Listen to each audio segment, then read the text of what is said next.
কৃষ্ণ উদরকোটে আবির্ভাব মথুরার জন্মিল বৃন্দাবনের লীলা করেন। কেতার রাম উনার জন্মিল কোটে অযোধ্যা লীলা করে করেন শ্রীলঙ্কা। লীলা মানে কর্মকাণ্ড, যুদ্ধ ইত্যাদি রাবণের সঙ্গে যুদ্ধ করেন। এবার সত্য যে হরি, এই হরির জায়গা করেছে, এই হরি কোটে করে আবির্ভাব হয় কান জানে না।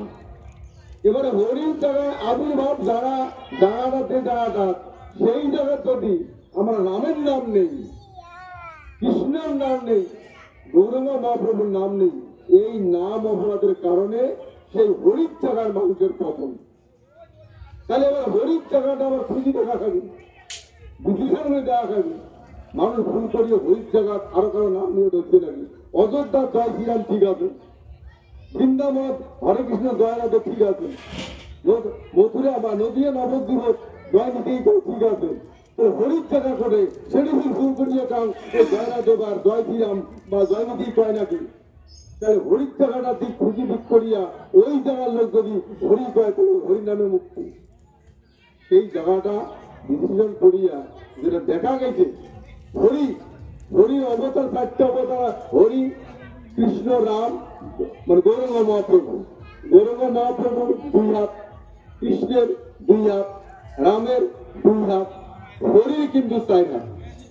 হরি বুঝাতে করি 4 হাত, কিন্তু রাম ধরি কাউ ফটো দেখবেন 2 হাত, কৃষ্ণ 2 হাত, গৌরাঙ্গ মহাপ্রভু 2 হাত।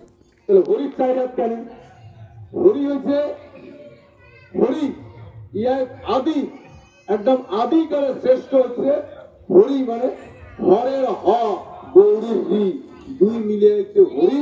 ওই জন্য 4 হাত, অর্থাৎ বাবা মা সৃষ্টির মূলে পুরুষ প্রকৃতি, বাবা মা জীব জন্তু পশু পক্ষী যত আছে, এই 2 শক্তির মিলন ছাড়া সৃষ্টি সম্ভব নয়। এই জগতের সৃষ্টির মূলে হল হর আর গৌরী, যার জন্য 2 এর মিলে হল হরি। এইবার হরির জায়গাটা আমরা কেন করি বুঝবো। এবার তোমরা অযোধ্যা দেখবেন, ওটা তোমরা যদি কারো খাওয়া হয় রাম পোষে, যদি কেউ বিয়ে করিতে যায় রাম পোষে, যদি কেউ মরে ওই রাম পোষে। বৃন্দাবন দেখবেন ওটা খাওয়া হলে গেলে কৃষ্ণ পোষে, গোবিন্দ ভোগ দেয়। খাওয়া বিয়ে করে গেলে গোবিন্দ ভোগ দিয়ে যায়। খাওয়া মানে পুরে হ্যাঁ বললে গেলে ওই গোবিন্দ কৃষ্ণ পোষে। নদিয়া নবদ্বীপ যাবেন, ওই খাওয়া হলে জয় নিতে খুঁজে গৌরঙ্গ মহাপ্রভু খোঁজে, বিয়ে করতে গৌরঙ্গ মহাপ্রভু খোঁজে, আর মরলে গৌরঙ্গ মহাপ্রভু খুঁজতে। তার মানে কি হবে?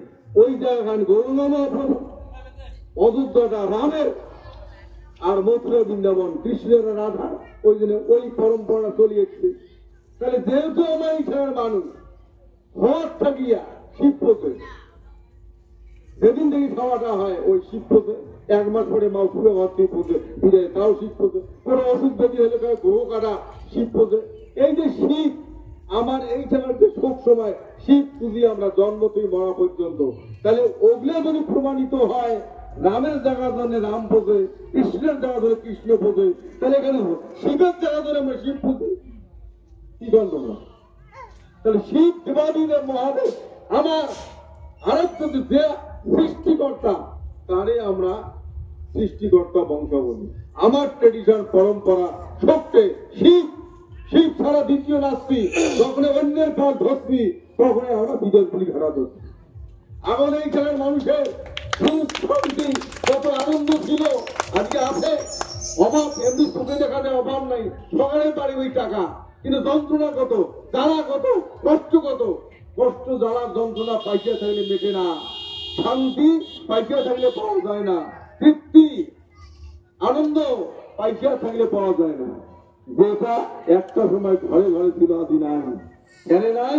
আমরা নিজ দেবতা আরাধ্য দেবতা পরিত্যাগ করিয়া অন্য কাউকে আমরা সেবা শুশ্রূষা করি জন্য আমার দেবাদিদের মহাদেব গায়ে জাল পাততালি করছি, তাইও বেজার সকাল খুশি আছে তার প্রার্থনা করি না জন্য।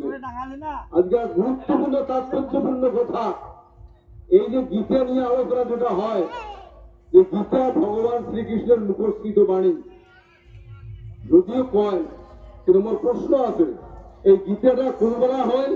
কুরুক্ষেত্রের যুদ্ধ, 100 ভাইয়ার 5 ভাইয়ের মধ্যে বিশাল কুরুক্ষেত্রের যুদ্ধ, সেই যুদ্ধ অর্জুন যখন গান্ধী ত্যাগ করলে অপর পক্ষের সৈন্য সামর্থ্য দেখিয়া ওর ভয়তে 1.5 টাকা পাঠ শিখে যদি যুদ্ধ না করেন ধনুর্বাণ ত্যাগ করেন।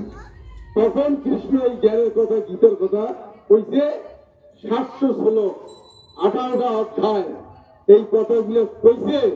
আর অতক্ষণ আমরা যুদ্ধ করে আসিয়া তোমরা ওই যুদ্ধ হয়ে গেছে একেবারে যুদ্ধ করে অস্ত্র শস্ত্র তীর ধরে আসিয়া এদিকে কৃষ্ণ অর্জুন জ্ঞান দিতে আছে আর অন্য যুদ্ধ করে চেনা থাকবে।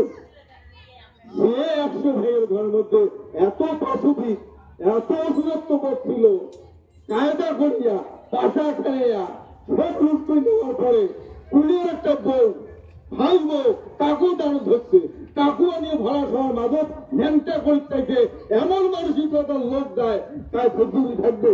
তো কৃষ্ণটি জ্ঞান তত্ত্ব সুস্থ থাকি আমরা থাকবে, কখনো থাকার বিষয় নয়, যুদ্ধ করলে ভাই। তাহলে ওই পরিস্থিতি এতগুলি মূল্যবান জ্ঞানের কথা কওয়া সম্ভব, কিন্তু আমরা কই যে ওটা কৃষ্ণের মুখস্থ নয়। ইয়ার মূল রহস্য কি জানেন? মূল রহস্য হচ্ছে সমস্ত এই জগতের মালিক হচ্ছে বিশ্বনাথ শিব। শিব এই বিশ্বের মালিক। কোন বেলা বিশ্ব ধ্বংস হবে, কোন বেলা বিশ্ব আরো নয়া সৃষ্টি হবে, জগৎ সৃষ্টি হবে, তার কর্মকাণ্ড হচ্ছে শিবের মূল চাবিকাঠি। এই শিব কোন এক সময় কইছে যে এই যে যুগ, এই যে গল্প বৃক্ষ সত্যকৃতা কাপড় এগুলো যুগ চলতে আছে, এই যুগ চলতে চলতে যখন কলির শেষ মহাপ্রলয় যখন হবে, সেই প্রলয়ের সময় যদি কারো ব্রহ্মজ্ঞান উৎপন্ন হয়, এই ব্রহ্মজ্ঞানী মানুষ ব্রহ্মজ্ঞান বা আত্মা জ্ঞান আত্মিক জ্ঞান যার থাকবে তার মহাপ্রলয় কালেও বিনাশ হবার নয়। এই কথাটা মাওপন্ডি শুনছে, মানে একসাথে গল্প করতে কথা প্রসঙ্গে করছে এই যুগের শেষে কলি যুগের যে যুগ সন্ধিক্ষণ মহাপ্রলয় হবে, এই মহাপ্রলয় কালে যে